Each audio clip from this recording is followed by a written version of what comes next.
Are you ready? Yeah, just double checking. I should be. I'm Just just let me getting this. Does it look like I'm looking at the camera now? Slight, yeah. There now it does. Yeah, Okay. now it does. Okay. Sexy Irish self looking right down the lens.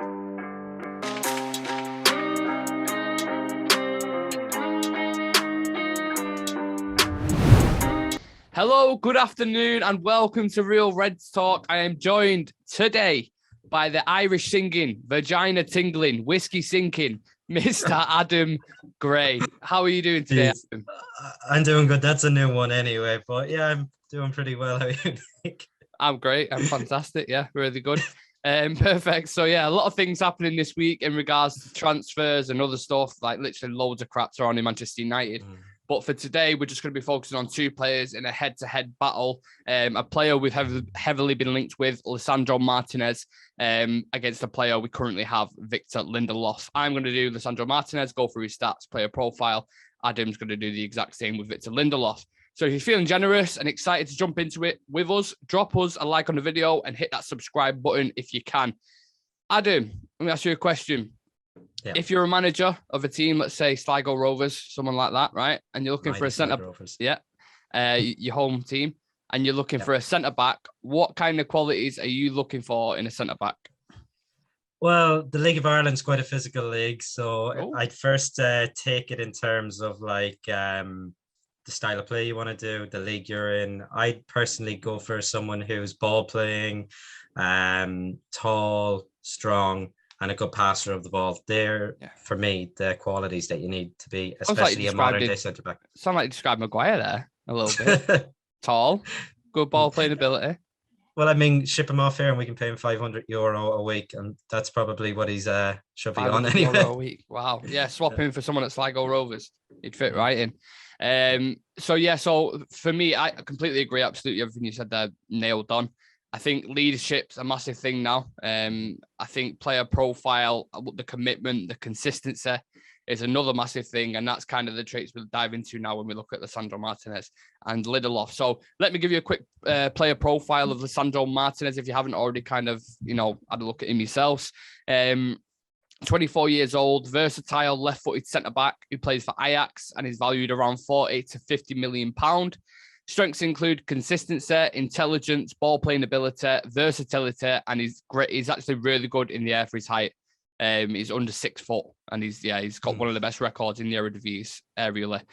Weaknesses, no outstanding weaknesses in particular, but he's not the paciest of centre-backs. He's not like a Van Dijk or a Varane, let's say, for example, but he's not a Maguire. He's not slow as fuck. He's just, he's got a bit of pace about him, but he's not super quick. That's the only thing I kind of think of when watching him. Do you want to give us a quick player profile on Lindelof? I know obviously we're United fans and we've seen him play, but for some people who may not even be United fans, it's one of them, innit? Yeah, I never actually noticed these. I never knew what his middle names were. It's Victor Jorgen Nilsson. Lindelof.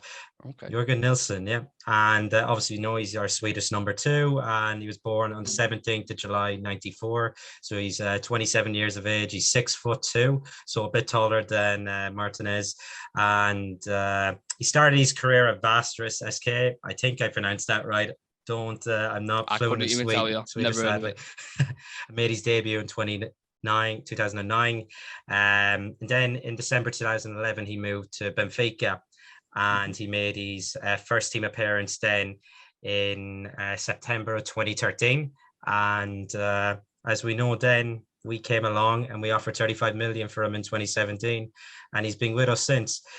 One thing I found interesting when looking back in the past was he actually played quite a lot in the CDM role for Benfica and right back as well. So it's obviously a position we haven't deployed him in at all, surprisingly, since we have nobody else. Right back, let me pick you at that. Atletico Madrid. Yeah. Oh, there's God. some bad memories of that game. Ragnick. Do you remember when the lineup came out and we was like, Lindelof right back? What the fuck? Just so he could squeeze Maguire into the team. Maguire in. And it has to be a back five. Yeah, where did the cross come from as well? It was Lodi, wasn't it? Who got it in for Yao Felix when he headed it. I'm just thinking, exactly. Lindelof, man. Yeah. And he made 51 appearances for Fastras and then 73 for Benfica. And so far, he's made 196 for us. So he's a few games short of the 200 club for us. So could be in good company there. And his strengths are his ball playing, his passing ability, and his pace. And his weaknesses are his strength, ironically, and his positioning. Yeah, his strength is really questionable. There's a funny story on that the move from Benfica, because Charlie Austin was giving an interview. I don't know if it's on TalkSport or it might be something else. And he said when he was at Southampton, United were looking at the same time Lindelof and Van Dijk. And he was deciding between the two, and they decided to go with Victor Lindelof instead of Van Dijk for 30-odd million, whatever it was. So, thank God we sacked our coaches. Yeah, they got it wrong a lot. That's one of the reasons why. Many other reasons, but yeah, that's one of the main reasons. Yeah, do you want to dive right into the stats, Adam? Should we go into it? Yeah, why not? So I grabbed the stats from last season anyway. It's probably the best representation of it. Just as it's just the league stats only. So obviously Eredivisie for Lisandro Martinez, and then Premier League stats for Victor Lindelof. I'll start off. So appearances 24, clean sheets 11. So about 50% record, not too bad. It's not bad. Lindelof made 28 appearances, 26 starts, and 5 clean sheets, as we know. It was an awful season. Jesus Christ. I think we had a goal difference of 0 as well, didn't we? Yeah. Oh, my God. Oh, shocking. That is absolutely awful. That's got to be one of our worst records in a while, right? It has to be. I don't remember even the Moyes season it being this bad or feeling that bad. Yeah, I'm sat just thinking, randomly say, I was like, Arsenal finished above us. I think I always forget Arsenal finished above us. Like, do you remember how bad of a start to the season they had? And everyone was saying they could be like relegated or bottom 3, bottom 4, and then we ended up below him. Fucking crazy. Anyway, pass accuracy. So we've gone with own half and opposition half for this because, as we know, when we mentioned before in this show, in the opposition half, Victor Lindelof in the Atletico Madrid game actually had a 95% pass accuracy.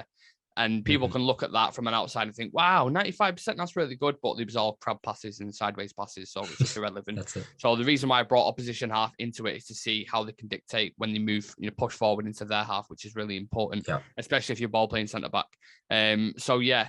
92% in own half for Lisandro Martinez and 86% in the opposition half, which is really good. So that's basically, statistical proof is really good on the ball in both sides of the pitch. And I think that's the big standout stat. The passing accuracy in his own half is 92 for Lindelof. And then in the opposition half, it's 79%. There we go. Yeah. There you see the drop off. Do you know what I mean? It's very easy to have it in your own half around the 90% area.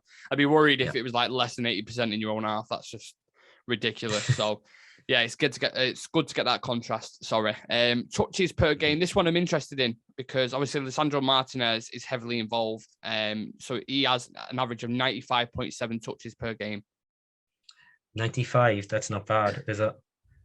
That's what it's very involved. It just shows how integral he is, to the system. Exactly. Yeah. And I'm after missing this stat. No, it's all right. Do you want me to get them up? I'm looking for it now. Touches per game, Victor Lindelof. I'll get him. Let me have a look. There we go. 57.4. Is that so? Nearly half. Yeah, nearly half the amount. Half is involved, which is absolutely crazy. And again, shows that the two completely different. Especially under Ole, it was get the ball, give it to Bruno, boom, straight up, counter attack. Ten Hag is completely different. Sets up very from the back. As defenders dropping in, linking up, and then they literally play throughout the pitch. Like, it's completely different style of play. And I think that's why, Lisandro Martinez would be key to how he does want to set up on the pitch. So yeah, decent. Let's move on. Possession lost. I feel like my mic's gone a bit weird. Can you still hear me? Yeah. I can still hear you. Yeah, you sound good. Yeah, I don't know, my audio's gone a little bit weird. Anyway, possession lost only 10.2 times. So considering how much is involved in the game, that's really low. And again, backs up his pass accuracy. For Victor Lindelof, it's 6.4. Oh, so he loses it less. Yes. Well, then he's probably not involved, has he? Yeah. Yeah, he has what does he have? 45 touches a game, did you say? I think was it 50? I said 57. 57, yeah. So yeah. That sounds about right. Interceptions per game. Lisandro Martinez has 1.9, and that's one of the best in the league. apparently in Eredivisie. What's Lindelof got on that one? 0.9, so less than 1 0.9. interception per game. Holy shit. Yeah. Interesting. Tackles per game, 2. Again, very high. 2 per game. 0.6. 0.6. Oh, Yeah. that is shite. That's worse than I actually thought it'd be. I thought it'd be like at least 1. 0.6. Again, that shows his physicality again, doesn't it? He gets bullied quite a lot. Exactly, yeah. Don't put in a lot of tackles. Just very quickly, I know we're going to get into like kind of a discussion about it a little bit later on. But do you think he'll be a squad player under Ten Hag? Or do you think he'll play him? Because I can't imagine Lisandro Martinez, because I think again, we're going to touch on it later, but when Lisandro Martinez comes in, I think he is going to be a key part of the way Ten Hag wants to play. Yeah. So I think he will be one of the centre-backs. But then you've got Maguire, Varane, and Lindelof. So could you have Lindelof as a partner there? Does the height kind of dictate it? Like, where'd you go with it? For me, I think you need someone strong too. I'd obviously have Varane as his partner, his main partner anyway, if he comes in. But we just have to wait and see, because maybe Lindelof will have more of the squad role. Maybe Ten Hag will even try him in DM. You never know with Ten Hag. Yeah. Careful. Any discussion around moving someone from defense to DM, you know, a certain person gets a little bit angry about it. But maybe we've seen the mighty Darren Fletcher offer Maguire at DM. Yeah. Oh God, he'd be the worst choice ever. He's got the agility of a brick is awful. It maybe even Lisandro Martinez to play as DM. Like, you never know, really, do you? Because it's someone you're going to need an anchor for that midfield, and we haven't got any left at all. Is he going to play with Scott there again? Like, I can't see him doing that again. So unless he brings Garner in, that might be a shout. Garner, De Jong, and Eriksson. Who knows? Who knows? Could be interesting. Let's go back to the stats, Adam. Dribbled pass per game. So Lisandro Martinez dribbled pass per game, 0.3. Really good 1v1 and reads the game extremely well if you've seen him before. 0.2 for Lindelof. Okay. Interesting. Clearances per game, 2.8. Again, shows a kind of good mixture in defensive style, gets rid of danger when he needs to. What's Lindelof got? Clearances? 3.4. Yeah, I was going to say, I reckon it's more. Yeah. For some reason, I always have in my head Lindelof just either trying a long ball or just completely booting it. Yeah. And maybe that's because he's got a partner in Maguire and they both get a bit scared. Get as far away from him as possible. Yeah. I forgot to say as well, so the two stats that I read out were tackles per game and interceptions per game. If you actually look, as well as aerial duels as well, at Rudiger and Van Dijk in the Premier League, who we both know had great seasons, Lisandro Martinez is higher than them on them stats. So it just shows, again, even in Europe, it's, you know what I'm saying, he's a very good player. And this is what we're getting on to now. So aerial duels, 71%.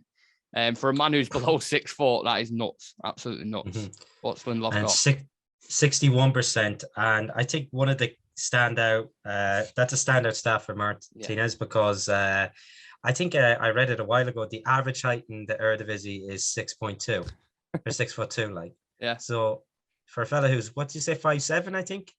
I think 5'8", something like that. He's like my height. Literally my height. Like crazy, absolutely crazy. To get over 70% is honestly ridiculous. I was looking at Rudiger's before. Rudiger's was only 60 odd, and he's like what, 6'3", something like that. Really physical kind of player. You think he'd win more, but yeah, Martinez has really good stats on that. Ground duels, 68%. Again, really high standards in Europe. Alongside the likes of Van Dijk and Rudiger, again, even better on ground duels. What have we got from Lindelof? 51%. So just this, you basically say half his ground duels he wins. So that is a massive, massive drop off there. That is shocking. I thought it'd be higher than that. That is awful. Fouls per game, 0.8, which is about average for a centre back, I believe. Yeah, 0.7 for Lindelof. So roughly around the same anyway. How many yellow cards has Lindelof got? He got 4 this season in the league. 4, again, the exact same, 4. So I think they're both kind of, when you watch them play, they're not overly aggressive players, like a Marcus Rojo, for example, who just kind of drop kick people. Oh, God. Yeah. So some people might associate Lisandro Martinez because he's a left-footed Argentinian centre-back, but he's the complete opposite. because everyone calls Lindelof the Iceman, don't they? Because he's so cool, calm, and collected or whatever. Lisandro Martinez is similar. He's very level-headed, reads the game really well, and he's not rash at all. Do you know what I mean? Like he picks his moments when to step in, and that's one of his best assets, in my personal opinion. And again, just to let you guys know, all these stats that we've got, they're from the respective leagues. They're not from all comps, Champions Leagues, anything like that, just the Eredivisie and the Premier League. And that is the stats complete. So very interesting. As I was doing my research before Adam for this and looking at the stats, the conclusion I kind of drew from this, the comparison is Lisandro Martinez, dominant in the air for his height, really good. Yeah. I get some people may think he'll struggle because of his pace. I said that was a weakness of his before, but he, like I said, he reads the game extremely well. So I don't think that'll be a problem. And it'll give him an edge on set players. On the defensive side, 1.9 interceptions, 2 tackles per game, and 2.8 clearances per game, which is really impressive. He's got the type of hunger you want in the United player. I always say now when you're scouting players, it's all good looking at their ability, what they're good at, but their attitude is important, because I think we've got that many players. I'm sure you'll agree with this because I've heard you say it numerous times before. We've got that many players at the club that have just got a shit attitude, don't train right, they consistently moan about anything that's going on, training late, blah, blah, blah, all this kind of bullshit. Lisandro Martinez turns up every single game, gives 110%, and he's never injured. He's literally never injured. Like, his consistency is ridiculous. He's getting a 7.5, 7.6, 7.7 every single game. And that's even when he's been put into like a wing back, if they've gone to a back five and he's played as a left back. If he's in like a CDM position, he's putting in the same stats. So he's a reliable player. And I think that is something that we definitely need. Only received 4 yellow cards, which you touched on then. So extremely disciplined in the tackle. He's not shy of venturing forward. I think he scored a couple of goals in all comps. Got 4 assists as well, I believe, for a defender, which is pretty impressive. And yeah, he's just a defender whose game is refined overall. So I think he'd be a really good addition to United's team. And I think he'd be a starter as soon as he comes in. I don't want to jump the gun, but yeah, just your thoughts on Lisandro Martinez as a player. And have you found anything in general as you're looking into Victor Lindelof in depth where you've been like, oh shit, I didn't realize that? Well, I think the big thing I said earlier was one of his weaknesses was his strength, and you can see that in the duels won, and that's a very, very big. It's a big difference between the two. Given that the fact that Lindelof's 6'2", Martinez is 5'7", he's more, he's stronger, and he's not as tall as well, which says a lot. It says a lot about Lindelof. Like he should be hitting the gym a lot more anyway, because I think one memory that comes back to really haunt me is it a header he conceded against West Brom. He was absolutely bullied. Yeah, who was up front though? Who scored it? Yeah. Oh, who was up front for West? I know exactly what you're talking about. Yeah. Well, I can't. But Yaman has his arms over him anyway, but. Because a few people saying he fouled, wasn't it? But he was really out strength. I really can't remember the striker who it was. That's bugging me. But I know what situation you're on about, yeah. Yes, so in a heartbeat, I take Martinez. He knows how to play in Ten Hag's system. He's a ball-playing defender. He can play multiple positions. And as you said, he's always available, and he's consistently dropping over 7.0 like ratings per game, and that's what you want. You want someone who's consistent. Liverpool have a team full of just consistent players. They might be, your standouts. Obviously, you have Salah, who'll be dropping like man-the-match performances, but they're made up of a lot of players who constantly drop 7 overall match ratings, and that's how they're up there competing. So we need to actually kind of sign these sort of players. For me, it's a no-brainer. We should go after them. Imagine how much of a curveball it'll be if he actually just puts him in DM, and because everyone's obviously going on saying, "Why are we not signing a defensive midfielder? What's going on?"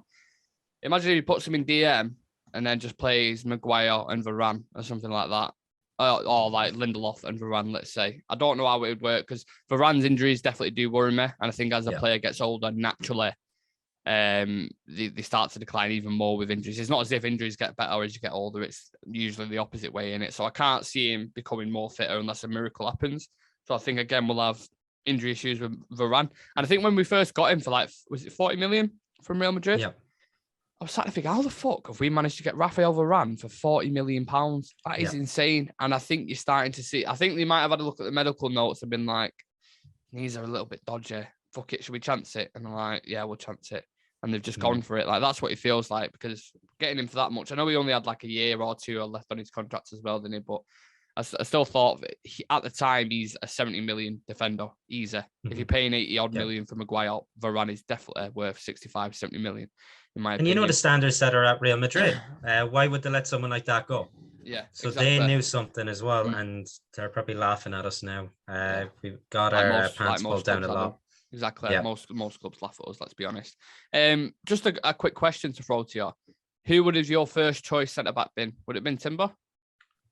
I'm not going to lie, it probably would have been young, proper centre-back, tall. I think that was one thing I was a wee bit worried before I actually seen all the, especially the aerial duel stat. That's one thing I probably would have doubted with his height, but he's actually playing really, really well. Yeah. So it would have been probably Timber over him, but I like the fight. Your man wants to come. He wants to fight for his place. He knows that he might not be, a certain starter per se. You never know.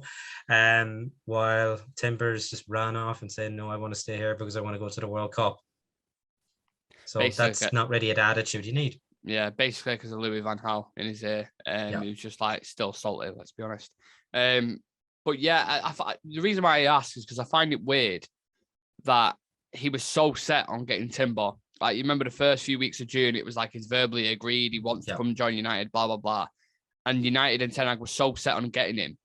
Then that goes out the window. If you're Lisandro Martinez in the team, you're obviously Timber's teammate, you talk to him a lot, you play with him a lot. Do you not then kind of feel like second fiddle? I know it's like United are coming in for you, but how can then Ten Hag say he was a main priority on the list, blah, blah, blah, when clearly he wanted Timber first? Do you agree with that? Or?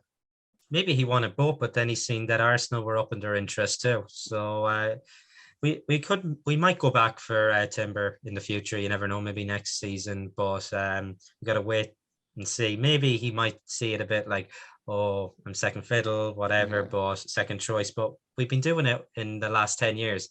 We haven't really got our first target. And I'm just hoping it doesn't happen with another Dutch player. And all the talk is about, because I'm a bit worried about that deal at the moment. Oh man, I don't know what the fuck is going on with that at the minute, honestly. How it's been going on for so long. Yeah. I said it last week, I'm just fed up. I can't be arsed. I'm just sick of seeing on Twitter every single day there's a new journalist who's like, oh, the fee's been agreed, but then they're still going on about bonuses. But it's 10 days ago, apparently, we agreed the fee. 10 days? Yeah. And so he's telling me for 10 days we've either been discussing these add-ons, which is just fucking ridiculous. We're going pre-season on Friday. Yeah. So De Jong's likely to miss pre-season, maybe, unless we get it done in the next couple of days, which it's not looking like it at the minute. No. Me and you was hopeful, one we said in the show on, was it yesterday? Yesterday or the day before? Might have been Sunday. Last week too. Yeah, we said we think it'll be done before pre-season, but they fly out to pre-season on Friday. I completely forgot. I'm just tired of this deal. I don't know what to say as a fan, because you're just frustrated. I don't think he wants to come. I don't want a player here who doesn't want to be here. It goes back to what I was saying before, Adam, about the profile. They're eager to join, they're willing to work hard, and they love the club, they love the project. That should be a thing alongside ability and all that kind of stuff. I don't know what to say about De Jong. I'm just completely fucking lost on the situation. Any thoughts on it before we move on? Well, the thing is, we drain all the life out of these transfers. The whole reason's like, building up all the negotiation, the fans are getting excited for it. But I can't remember the last time I was excited for a signing. I think I'll say maybe last year for Ronaldo, because it just happened so fast. That's what I liked about it. The fact that it happened so fast. It wasn't dragging on for weeks. It happened in a matter of, was it a day, hours? It was quick anyway. Yeah, because everyone, it was like City the night before, and everyone was like, oh shit, fuck off. Everyone went into absolute meltdown. And then the day after, it was kind of like you heard like Rio doing a little eye emoji on Twitter, Romano kind of coming out saying United now in talks, blah, blah, blah. And then it was like, boom, done. De Jong. I was actually on a beach at the time. I was on the beach, sunbathing. Can't get a much better day than that, can you? Ronaldo coming back whilst you're on a beach. Exactly. Perfect. But De Jong, Gerard Romero, I think it is the guy who's the journalist who's tied in with Barcelona. He mentioned this at the end of May. That's how long ago, the end of May. And it's still going on now. There's a thing saying Barcelona are asking him to reduce his salary and he doesn't want to do that. But then he doesn't want to leave. So what do you do? Just leave it. Just leave the fucking deal. Yes, it'll be embarrassing because it's supposed to be a marquee signing and we've been working on it for 6 weeks. Do you imagine the fan base now? If you turn around and say United have pulled out of the De Jong deal, they'll go fucking mental. Absolutely mental. So we're at an impasse. We're just waiting for something to happen now. And God knows with United, you don't know what's going to happen at all. I did read today, though, that apparently Barca do want to sell at this point now. United want to buy. It's the first time two clubs are like, okay, yeah, we want to sell. Yeah. You want to buy. Okay. But then the agent apparently has gone AWOL. That's what I read today as well. He just hasn't been answering the calls too. So it's crazy. It's absolutely that tells crazy. me maybe he doesn't want to sign. You just never know, do you? It's never been promising for me anyway from De Jong's side. I've never looked at him and been like, he really wants to come. There's been one time it's like Ten Hag's convinced him. Right, that's okay, but he's still come out in public, said he loves Barca, it's his dream club, he wants to stay there. What happens if he comes? We pay 70 million, because that's what we're going to pay essentially, 70 million pounds to include the add-ons and stuff. And he's just not settled at all. You saw what happened with Di Maria when he came, wasn't settled, wasn't happy, moved straight away. Still a world-class player, still a really good player, as much as a snaky as he is, but it didn't work out. The only thing is he has a few mates around, he does. Obviously, he knows the manager, Donner. Lisandro. Do you play with Lisandro Martinez? I'm not sure. It might have been. He came just after. Yeah, it might have been. It might have come just after. But nevertheless, you still got Dutch players, Malacia, who's there, Steve Chong, who's there. So he'll have some familiar faces, absolutely. Let's move it on because obviously I had some breaking news today, which is a bit more positive. Pre-season Pirlo, Andreas Pereira, has been officially sold. He's sold. He's gone. He's absolutely gone. Get in. He's been sold 9 million, I think, and then 3 million add-ons, and then we get a 20% sell-on as well, I believe. Yeah, something like that. So pretty good. When he left, what club was he at? Flamengo, I think. Was it in Brazil? Flamengo, yeah, in Brazil. Something like that. And we're like, God, he's left. He's coming back. We're going to see him in pre-season again. Please, Ten Hag, if you see him, just know he does this every single season. But yeah, he's going to Fulham, apparently. And if you look at it in the sense that will pay for Malacia, who we've just brought in, who was 15 million roughly. And we're bringing Eriksen in on a free. We have a net spend of 3 million at the minute. 3 million pound we spent. It's the 5th of July, and we've spent 3 million pounds. Let that sink in. Fucking crazy, absolutely crazy. Now, obviously, if we get Lisandro Martinez and De Jong, that is just going to bump it up straight away to about 50 plus about 110 million, 120 million. But we're still waiting for that. I think Lisandro Martinez will be announced this week. If I was to put me on it, I'm not a betting man, but I reckon he will. Any other news? Ronaldo, obviously, we discussed it on the Instagram Live yesterday.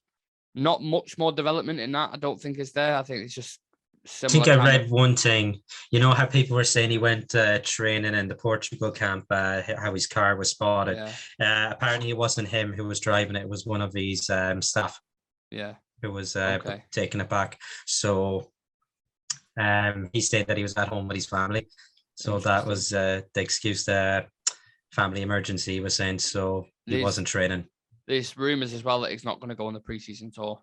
Yeah. And I personally think, again, I know we discussed it yesterday, Adam, but I personally think the timing is so bad.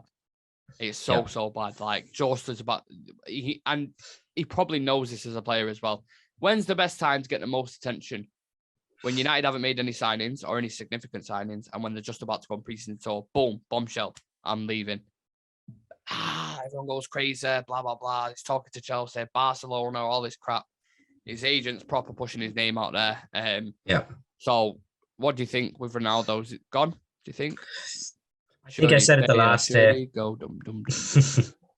We said it with Frankie de Jong. If there's a player who doesn't want to be here, just let him go. And Stephen Howson said it back in January too. If you don't want to be here, fuck off. Yeah. And it might sound harsh given who it is, but It's the truth, and we've seen what a negative influence from people who don't want to be here or who want to start can have on the whole dressing room, especially this season.